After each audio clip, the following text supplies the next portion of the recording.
Hello, my dear students.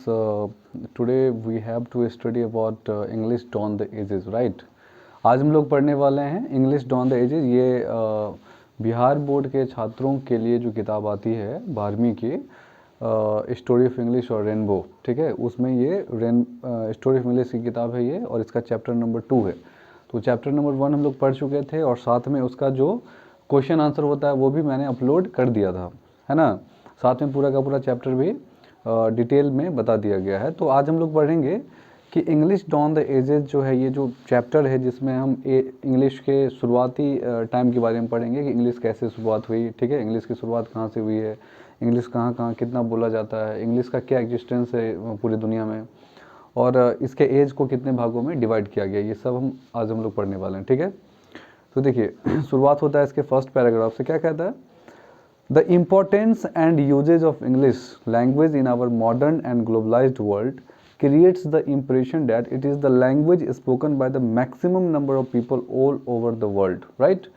कह रहा है कि अंग्रेजी का जो महत्व है और अंग्रेजी का जो उपयोग है वो पूरे के पूरे आधुनिक दुनिया में और इस वैश्विक दुनिया में ऐसा छाप छोड़ा है कि अधिकतर लोगों को ये लगता है कि अंग्रेजी पूरे दुनिया में बोले जाने वाली सबसे बड़ी भाषा है, यानी कि सबसे ज़्यादा यही बोली जाती है, ठीक है। बट ऐसा नहीं है।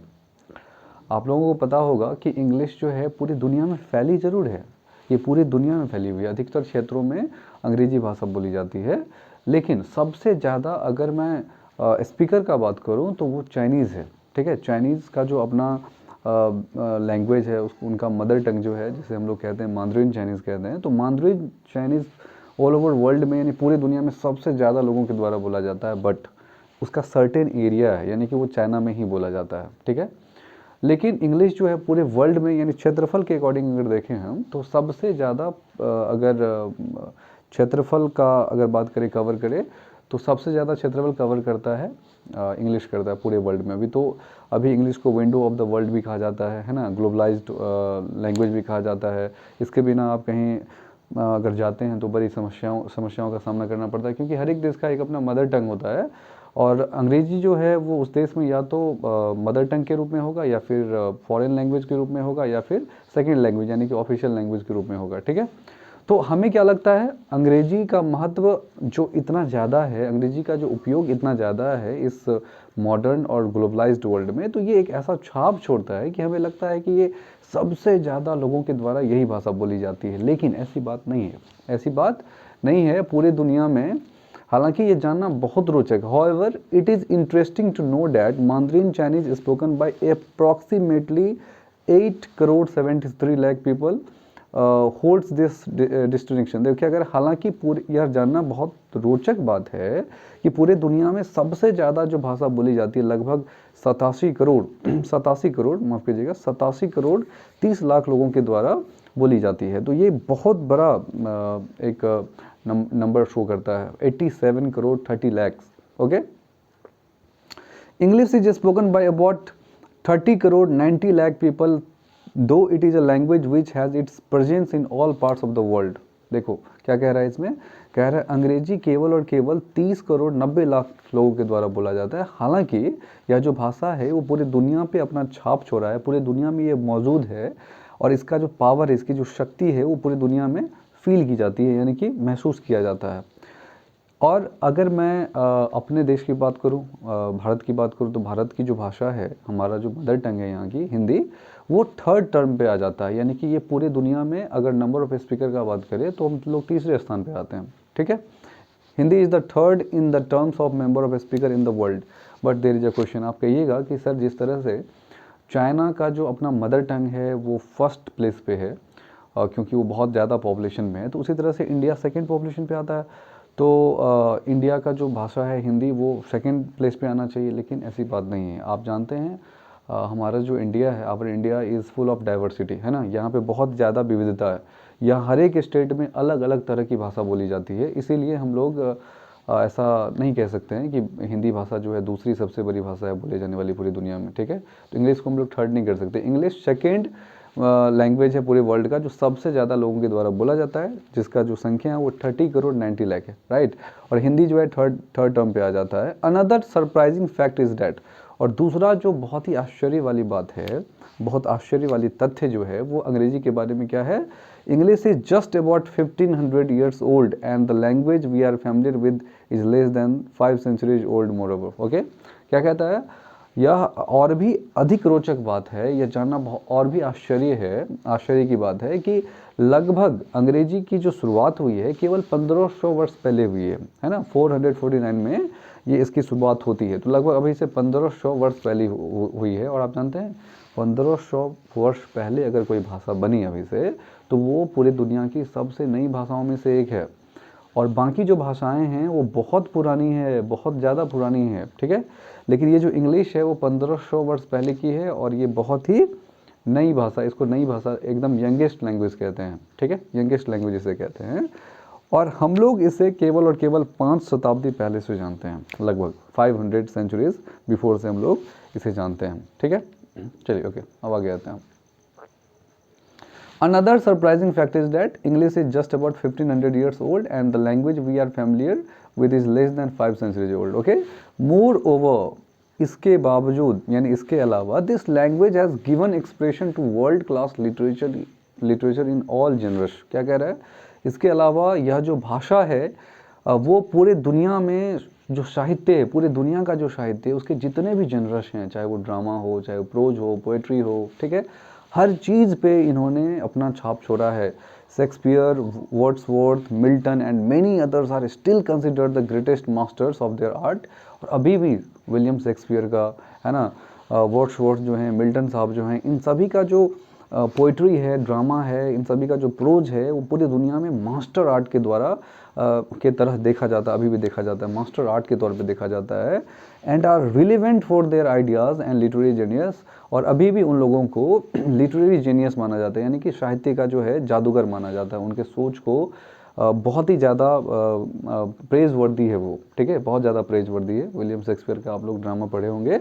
द फॉलोइंग फैक्ट्स, और नीचे दिए गए जो फैक्ट्स हैं, will enable you to understand the reasons which have transformed the once humble East Midland dialect to a position of unparalleled greatness in our times। देखो क्या कह रहा है, the following facts will enable, यानी कि नीचे दिए गए जो फैक्ट्स हैं, तथ्य जो हैं, जब उन्हें हम पढ़ेंगे तो हम ये बात समझ पाएंगे किस तरह से ईस्ट मिडलैंड डायलेक्ट जो है वो अभी के टाइम में अनपैरेलल्ड ग्रेटनेस ले आया है। इसका मतलब क्या है, इसकी जो महानता है वो किसी और में नहीं है, इसीलिए इसको हम लोग कहते हैं अनपैरेलल्ड ग्रेटनेस कहते हैं, राइट। ओके, तो अब हम लोग चलते हैं। तो ये रहा इंग्लिश डॉन द एजेस का इंट्रोडक्शन, राइट। इंट्रोडक्शन के बाद हम लोग पढ़ेंगे periods in the history of English, right. ये बहुत इंपॉर्टेंट है। देखिए बिहार बोर्ड में हमेशा क्वेश्चन आता है कि अंग्रेजी की शुरुआत कब से हुई थी, 449 से हुई थी। इसके कितने एजेस हैं ये भी पूछा जाता है ना, how many ages are there in the English language या इंग्लिश लिटरेचर। तो क्या कहोगे आप, 3 एजेस हैं, है ना, एक ओल्ड इंग्लिश है, एक मिडिल इंग्लिश है और एक मॉडर्न इंग्लिश है। तो उसी को हम लोग यहाँ समझेंगे, राइट। तो देखिए हेडलाइन में क्या लिखा है, periods in the history of English, यानी कि इन अंग्रेजी के इतिहास का युग। तो ये देखिए यहाँ क्या लिखा है, the evolution of the English language, यानी कि अंग्रेजी भाषा का जो शुरुआत है from the beginning in the Anglo sections. इसकी जो शुरुआत होती है वो कहाँ से होती है, एंग्लो सेक्शंस के टाइम से होती है। एंग्लो सेक्शंस कहाँ से आए थे, जर्मनी से आए थे। As I said in before, as I said in earlier videos, मैंने पार्ट 1 ये इसका जो चैप्टर फर्स्ट है, तो चैप्टर फर्स्ट में इन सभी के बारे में दिया हुआ है कि एंग्लो सेक्शंस क्या है, ठीक है, वो ईस्ट मिडलैंड डायलेक्ट क्या है। तो आपको अगर आप जानते हैं इनके बारे में, तो आप जो चैप्टर फर्स्ट है उसे जाकर के देखना, ठीक है, वो प्लेलिस्ट में डाला हुआ है। तो एंग्लो सेक्शंस के टाइम से इसकी शुरुआत होती है ना। To the modern era has been an unbroken one. और कह रहा है कि अंग्रेजी की जो शुरुआत है, इसका जो इवोल्यूशन है ना, इसकी जो क्रांति है वो शुरुआत होती है एंग्लो सेक्शन के टाइम से और अब मॉडर्न इरा तक अनब्रोकन है। अनब्रोकन मतलब इसके पैरेलल कोई है नहीं, एकदम लगातार चल रहा है, ये अपने फ्लो में चल रहा है। We can distinguish 3 main periods in the history and growth of the language in the following manner. और क्या कह रहा है, वी कैन डिस्टिंग्विश, यानी हम लोग इसे 3 मुख्य भागों में बांट सकते हैं। यानी अंग्रेजी के इतिहास को जो 449 में शुरू हुई थी और अभी तक जो चल रही है, तो इसके इतिहास को हम लोग 3 भागों में बांट सकते हैं। इसके ग्रोथ को हम लोग 3 भागों में बांट सकते हैं, जिसमें से पहला है ओल्ड इंग्लिश, जिसको OE कहते हैं, ओल्ड इंग्लिश। इसका जो एज है वो 449 AD 449, नोट इट, AD 449 यानी 449 ईस्वी से शुरू हुई है अंग्रेजी। और ओल्ड इंग्लिश की जो पीरियड है वो कब तक चली थी, 1066 AD, राइट, यानी कि 1066 ईस्वी तक चली थी। दूसरा जो इसका एज है वो है कि मिडिल इंग्लिश की शुरुआत 1150 में हुई थी और 1500 में जाकर के इस युग का अंत हो जाता है। युग का अंत हो जाता है इसका मतलब क्या है, मिडिल इंग्लिश का जो एज है वो वहाँ तक चलता है। अंत हो जाता है ऐसा नहीं कह सकते हैं, मिडिल एज का जो ईरा है वहाँ तक चलता है। और उसके बाद मॉडर्न ईरा आता है, मॉडर्न इंग्लिश बोलते हैं उसे, वो 1500 से लेकर अभी तक चल रही है ऑनवर्ड्स, राइट। तो हम लोग एक एक करके इस वीडियो में हम लोग पूरे चैप्टर को कवर करेंगे और इसी का एक दूसरा वीडियो होगा जिसमें मैं क्वेश्चन आंसर को मैं डील करूँगा, या I am trying to give my best. मैं चाहूँगा कि मैं इसी वीडियो में इसके क्वेश्चन आंसर को भी सॉल्व कर दूँ, बट ये बड़ा ना हो जाए, इसीलिए मैं कोशिश करूँगा कि मैं इस वीडियो में केवल और केवल इसको पूरा का पूरा एक्सप्लेन कर दूँ, ठीक है। देखिए, अब देखिए, तो सबसे पहला जो पार्ट हम लोग पढ़ने वाले हैं वो है ओल्ड इंग्लिश, यानी कि सबसे पहला जो इरा है, यानी फर्स्ट इरा जो है इंग्लिश का, उसे हम ओल्ड इंग्लिश कहते हैं, पुरानी अंग्रेजी, राइट। तो देखिए इसमें क्या लिखा है, थ्रू आउट दिस पीरियड, यानी कि इस पूरे पीरियड में 449 से लेकर के 1066 का जो टाइम है, इस पूरे पीरियड में, this period English continue to be the language of everyday speech for the common mass. यानी कि इस पीरियड में, इस पूरे के पूरे पीरियड में होता क्या है कि अंग्रेजी कॉमन मास में केवल और केवल एक स्पोकन लैंग्वेज के तौर पे काम करता है। यानी कि केवल और केवल लोग क्या करते हैं, इसे यूज़ करते हैं केवल और केवल बोलने के लिए, है ना। कॉमन मास केवल इसे स्पीच के तौर पे यूज़ कर रहे थे 449 से 1066 के बीच में। ये रिटन नहीं था, या कह सकते हैं कि रिटन में इसकी कोई प्रोग्रेस नहीं देखी जा रही थी कि लिटरेरी वर्क हो रहा है, पोएम बन रहा है या प्रोज बन रहा है या ड्रामा बन रहा है, ये सब नहीं हो पा रहा था, ठीक है। केवल और केवल लोग इसका यूज़ कर रहे थे बोलने के लिए। The divisions made above are more for convenience, but it is possible to distinguish certain linguistic features in each of these periods। क्या कह रहा है, इसका जो डिवीज़न है जो ऊपर दिया गया है वो समझने के लिए कन्वीनियंस है, ज़्यादा आसान है, आप ऊपर में देख के समझ सकते हैं, लेकिन यह संभव है कि आप इसे लिंग्विस्टिक फीचर के आधार पर भी इसे आप बांट सकते हैं इस पीरियड्स को। तो अब इसके जो फीचर्स हैं वो हमें पढ़ना होगा।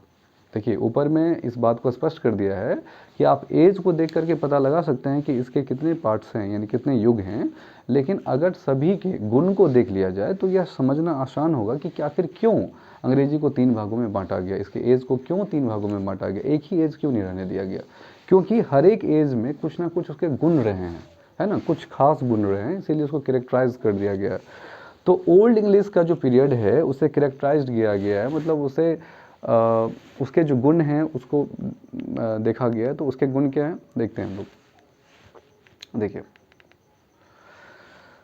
Old English characterized by inflections. देखिए कह रहा है कि ओल्ड इंग्लिश जो है वो किस तरह से कैरेक्टराइज किया गया, इन्फ्लेक्शंस के थ्रू। इन्फ्लेक्शन मतलब क्या होता है, कमी, राइट।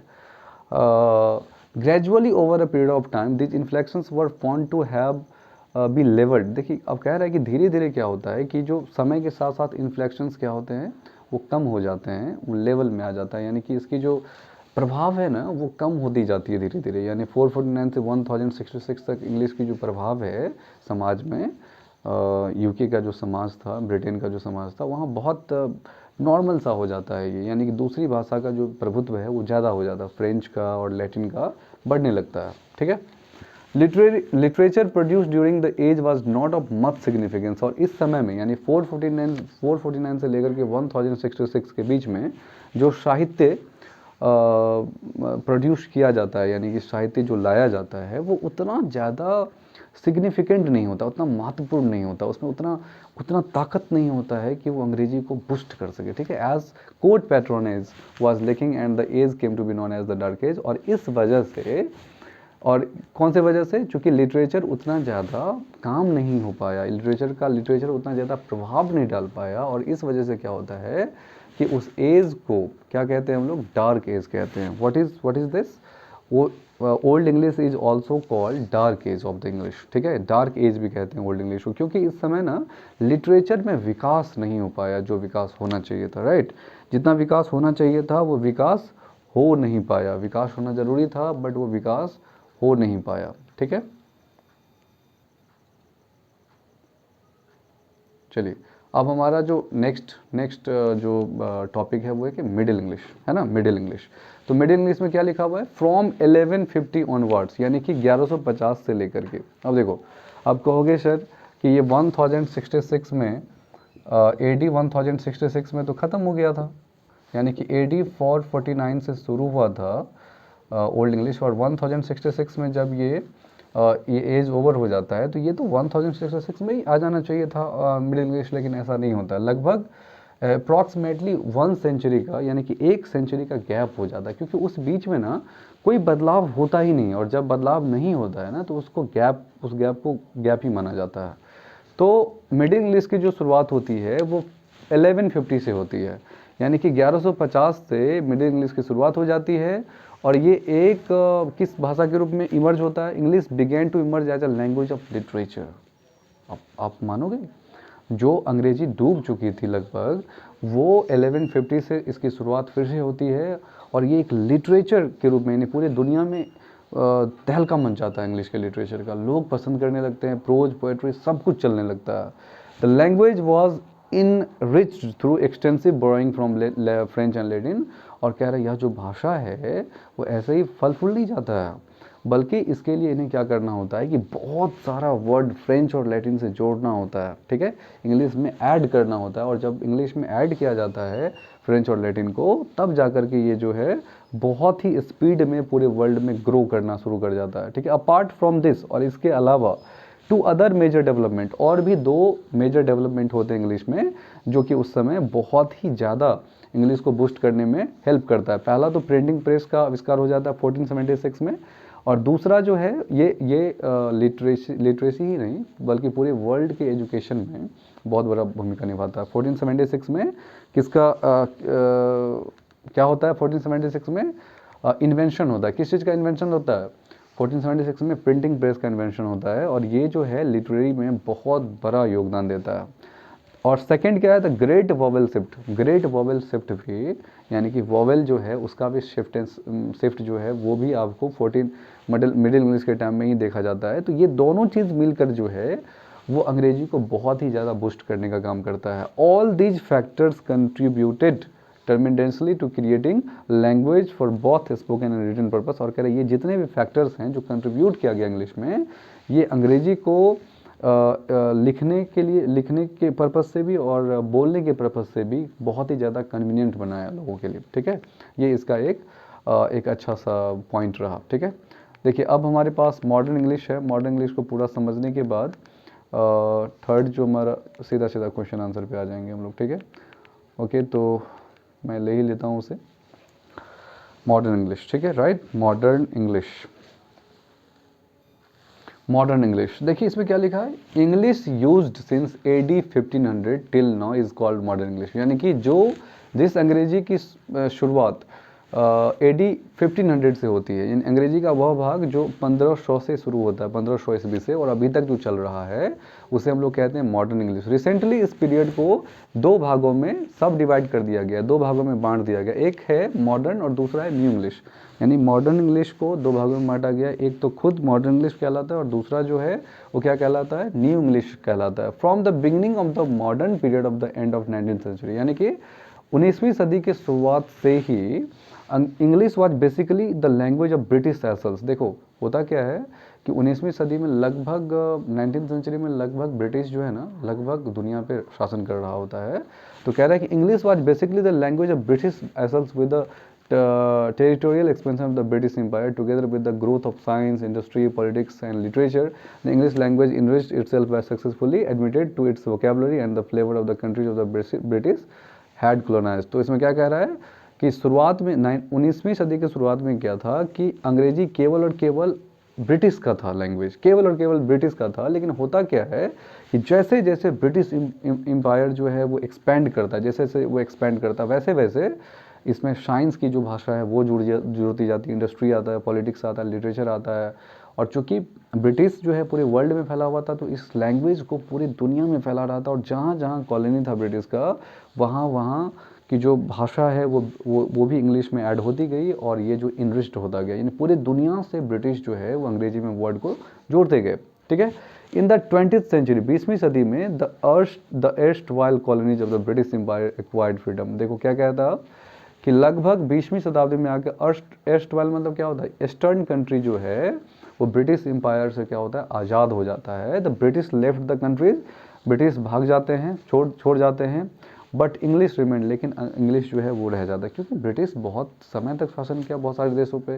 तो जो भाषा वो यूज़ करता था वहाँ पर, उस लगभग देखिए आप लोगों को याद होगा कि इंग्लिश हमारे यहाँ आए हुए ज़्यादा दिन नहीं हुआ है। ठीक है, फिर भी हम लोग इंग्लिश को बहुत अच्छे से जानने लगे हैं, राइट। तो कोई भी भाषा अगर 150 साल 100 साल रह जाए तो उस भाषा को लोग सीखने लगते हैं। तो वही हुआ कि जितने भी कॉलोनाइज्ड कंट्री थे जहाँ से ब्रिटिश चले गए, तो वो उस भाषा को लगभग सीख चुका था। वही भारत के साथ भी होता है।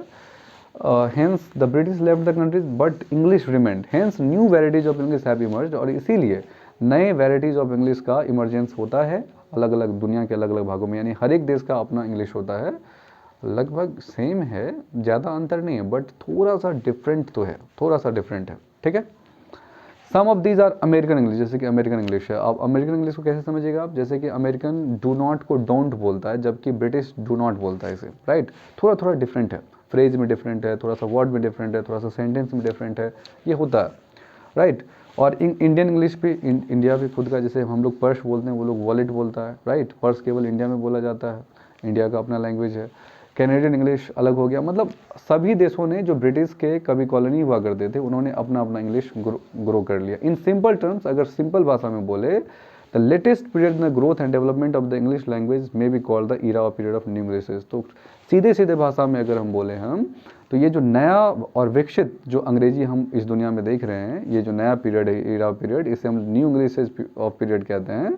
This new terminology is enough indicate how the language manifests itself and molds to serve the basic purpose of the human communication। और कह रहा है यह जो नया टर्मिनोलॉजी देखने को मिलता है, ये इनफ है ये बात बताने के लिए कि किस तरह से पूरे दुनिया में ह्यूमन कम्युनिकेशन को जोड़ने में इंग्लिश कितना बड़ा भूमिका निभाया। ठीक है। The story of English language is like a flowing river. अब देखो क्या कह रहा है, अंग्रेजी की जो कहानी है ना, ये जो कहानी है स्टोरी ऑफ इंग्लिश, ये एक बहता हुआ पानी की तरह, नदी की तरह एक बहता हुआ पानी है, मेंडरिंग अक्रॉस कंटिनेंट्स, जो एक महादेश से दूसरे महादेश तक बह रही है, एब्जॉर्बिंग द नेटिव, और वहाँ के स्वेल को यानी उसके मिट्टी को एब्जॉर्ब करते हुए जा रही है। इसका क्या मतलब हुआ, इसका मतलब हुआ जहाँ जहाँ से अंग्रेज गया था वहाँ से क्या किया उसने उसकी भाषा को लेता गया इसमें, and entering the hearts of the people, और लोगों के दिल में वो छा चुका है, ठीक है।